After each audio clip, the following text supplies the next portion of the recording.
अब अगला जो टॉपिक है लॉ ऑफ कॉन्ट्रैक्ट के हवाले से सेक्शन 31 से लेकर 36 तक एक क्वेश्चन कंटिजेंसी कॉन्ट्रैक्ट या कंटिजेंट कॉन्ट्रैक्ट। कंटिजेंसी होती है शर्त, कि आपकी शर्त लगाते हैं कि अगर ये काम हुआ फ्यूचर में हैपनिंग और नॉट हैपनिंग पे बेस्ड है। ठीक है, कंटिजेंसी क्या है कि ये शर्त है कि अगर ये हुआ तो हम करेंगे, अगर ऐसा ना हुआ तो हम ये काम करेंगे। तो जब ऐसी कोई चीज़ शर्त लगा दी जाए, ऐसी कोई कंटिजेंसी लगा दी जाए कि जिसके ऊपर बेस्ड है, जैसे अगर आपने MBA किया तो मैं आपको नौकरी दे दूंगा, तो MBA करना जो है वो एक कंटिजेंसी है, उसके बेस पे आपको जॉब मिलनी है। ठीक है, तो ये जो अगर ऐसा जो एग्रीमेंट्स हैं वहाँ पे हम कहते हैं कि ये कंटिजेंट कॉन्ट्रैक्ट हैं। ये सवाल अलहदा से पूछा जाता है, सेक्शन 31 से 36 तक है। अगर आपको एग्जैक्ट ना भी सेक्शन याद रहें तो आपने ये याद रखना है कि सेक्शन 31 से सेक्शन 36 तक जो पोर्शन है वो कंटिजेंट कॉन्ट्रैक्ट्स के साथ डील करता है, और उसमें ये 3 चीज़ें आती हैं। मेन 3 चीज़ें हम पढ़ लेते हैं तो उसको इंशाल्लाह आपको कंसेप्ट जो है वो क्लियर हो जाएगा। तो सेक्शन 31 से सेक्शन 36 ये डील करते हैं कंटिजेंट कॉन्ट्रैक्ट्स। ठीक है, अब ये किस चीज़ पे बेस्ड हैं? एक तो इसमें फ्यूचर का अनसर्टेन है, किस हद तक?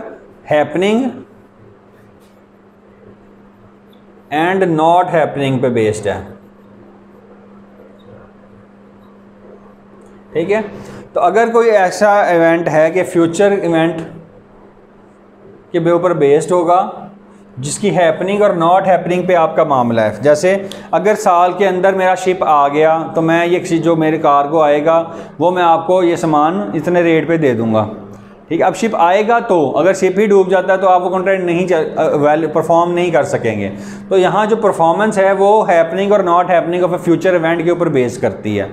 तो सेक्शन 31 से 36 जो है वो तमाम का तमाम इस चीज़ से डील करता है कि अगर वो फ्यूचर अनसर्टेनिटी पाई जाती है उसकी हैपनिंग एंड नॉट हैपनिंग के हवाले से, तो अगर वो इवेंट हो जाए तो आपने परफॉर्म करना है, और अगर आपने ना हो तो परफॉर्म करना है। तो इस तरह का जो कॉन्ट्रैक्ट होगा वो कंटिजेंट कॉन्ट्रैक्ट कहलाएगा। सेक्शन 31 कहता है a contingent contract is a contract to do और not to do something if some event collateral to such contract, जो उससे जुड़ा हुआ है उस कॉन्ट्रैक्ट से, डज और डज नॉट हैपन। ठीक है, तो उस इवेंट की हैपनिंग और नॉट हैपनिंग के ऊपर बेस्ड है। सेक्शन 31 ये बता रहा है। सेक्शन 34(2) क्या कहता है? Enforcement of contracts contingent on an event happening, कि जब हैपनिंग पे जुड़े हुए हों तो आप परफॉर्मेंस उस वक्त मांग सकते हैं कि जनाब वो जब वो कॉन्ट्रैक्ट हो जाए। जैसे फ़र्ज़ करें अगर वो कहते हैं कि जॉब उस वक्त आपको मिलेगी जब MBA करेंगे, तो जब आप MBA करेंगे तो अब आप क्लेम कर सकते हैं कि आप परफॉर्मेंस दें, आपने जॉब का वादा किया था जॉब दें। ठीक है, तो कंटिजेंट कॉन्ट्रैक्ट्स टू डू और not to do anything if an uncertain future event happen can not be enforce by law unless and until that event has happened, कि जब तक वो इवेंट हो ना जाए तब तक आप वो क्लेम नहीं कर सकते। तो ये इसमें एक एग्जांपल ये आ गया, सेक्शन 32 आ गया। फिर नॉट हैपनिंग पे है सेक्शन 33 कि कंटिजेंट कॉन्ट्रैक्ट टू डू और not to do something anything if any uncertain future event does not happen can be enforced when the happening of that event becomes impossible and not before. ठीक है, देखें अब happening में तो है कि जब तक वो होगा नहीं तब तक नहीं कर सकते। नॉट हैपनिंग कब पता लग जाएगा? जब वैसा होना कन्फर्म हो जाए कि वैसा नहीं हो सकता। ठीक है ना, जैसे वो कहता है कि अगर मेरा शिप ना आया तो मैं आपको ये चीज़ दे दूंगा। ठीक है, जैसे ये पता चले कि जनाब शिप नहीं आ रहा, या जो शिप था वो आ तो रहा था लेकिन वो डूब गया, तो आपको पता चल गया कि अब इम्पॉसिबल है, ये फ्यूचर इवेंट जो है ये नहीं हो सकता, तो उसका ना होना जो है साबित हो जाता है। तो फिर हम कह सकते हैं कि आप इसको परफॉर्म करें, इसलिए आप इसको इन्फोर्स करवा सकते हैं। तो 31 बताता है कंटिजेंट कॉन्ट्रैक्ट क्या होते हैं। 32 बताता है कि अगर हैपनिंग के ऊपर बेस्ड है तो कब आप इन्फोर्स करेंगे? जब वो फ्यूचर इवेंट हैपन हो जाए।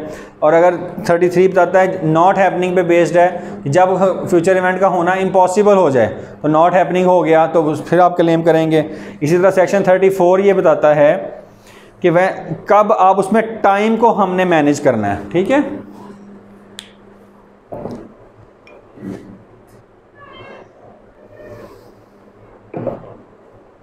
देखें सेक्शन 34 ये कहता है कि अगर फ्यूचर इवेंट जो है ये हमारे कंडक्ट ऑफ ए पर्सन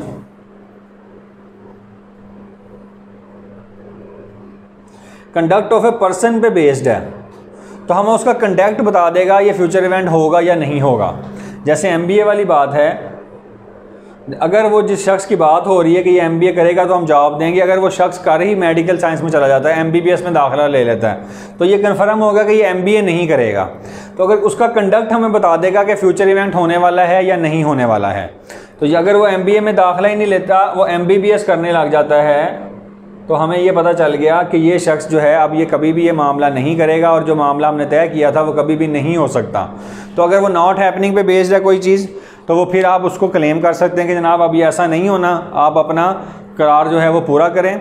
और अगर हैपनिंग पे बेस्ड है तो हम कह सकते हैं कि जब पता चल जाए कि वो नहीं दाखिला ले रहा तो भी उसने उसको इन्फोर्स नहीं करना। तो सेक्शन 34 ये बताता है कि फ्यूचर जो कंडक्ट है बंदे का वो ये बता देगा कि फ्यूचर इवेंट होने वाला है या नहीं होने वाला, तो उसके हिसाब से फिर आप उस चीज़ों को मैनेज करेंगे। फिर सेक्शन 35 है जो टाइम के हवाले से बात करता है।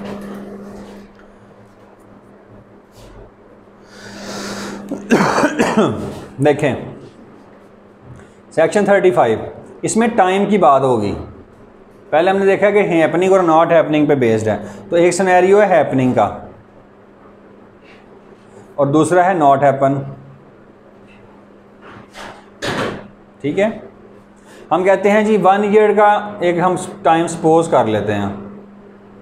ठीक है, कि हम कहते हैं कि अगर 1 साल तक ये मामला हो गया, यानी कि फ़र्ज़ करें 1 साल तक आपने MBA कर लिया, यानी किसी ने दाखिला लिया, अब आप कहते हैं कि अगर आप इस साल में कंप्लीट कर लेते हैं तो हम आपको ये जॉब देंगे।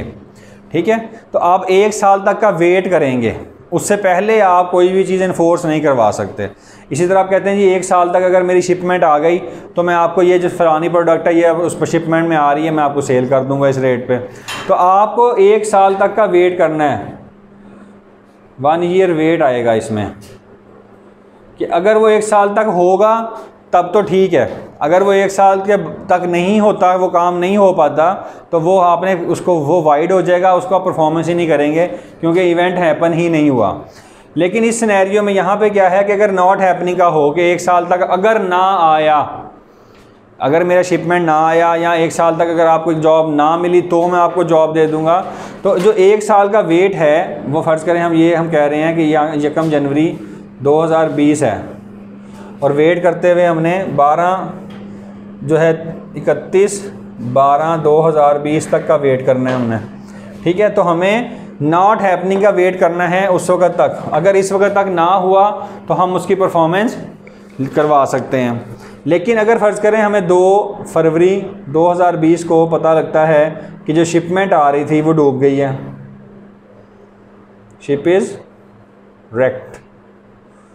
ठीक है, तो इसका मतलब है कि इम्पॉसिबल हो गया, फ्यूचर इवेंट हैपन होना, इम्पॉसिबिलिटी आ गई। जैसे ही ये हो जाएगा तो उसके बाद हम एनफोर्समेंट की तरफ जा सकते हैं कि आप अपना काम करें। अब आपने कहा था कि ना हुआ अगर 1 साल तक, तो हमें वेट करने की ज़रूरत नहीं है। जैसे ही पता चला कि इम्पॉसिबल हो गया है, event is impossible to happen, तो हम ये कह सकते हैं कि उसी वक्त आप इसको इन्फोर्समेंट करवा सकते हैं। तो इसमें यही बात अहम है कि जहाँ तक हैपनिंग का ताल्लुक है तो आप 1 साल के तक देखेंगे जब भी वो इवेंट हैपन होगा, तो अगर 1 साल का टाइम लैप्स हो जाता है और फिर फ्यूचर इवेंट हैपन नहीं होता तो फिर आप जो है परफॉर्मेंस इन्फोर्स नहीं करवा सकते। लेकिन यहाँ पे नॉट हैपनिंग है तो 1 साल तक वेट करें कि अगर नहीं हुआ तो आप इन्फोर्स करवा सकते हैं। लेकिन जैसे ही अगर उस दौरान आपको कहीं पता चलता है कि अब उस इवेंट का हैपन होना, उसका जो है वो नामुमकिन हो गया है, इम्पॉसिबिलिटी आ गई है, उसी वक्त आप उसको इन्फोर्स करवा सकते हैं। तो सेक्शन 35 में यही बात है। और इसी तरह इवेंट फ्यूचर इवेंट जो सेक्शन 36 है वो ये कहता है कि अगर इम्पॉसिबल इवेंट के ऊपर है,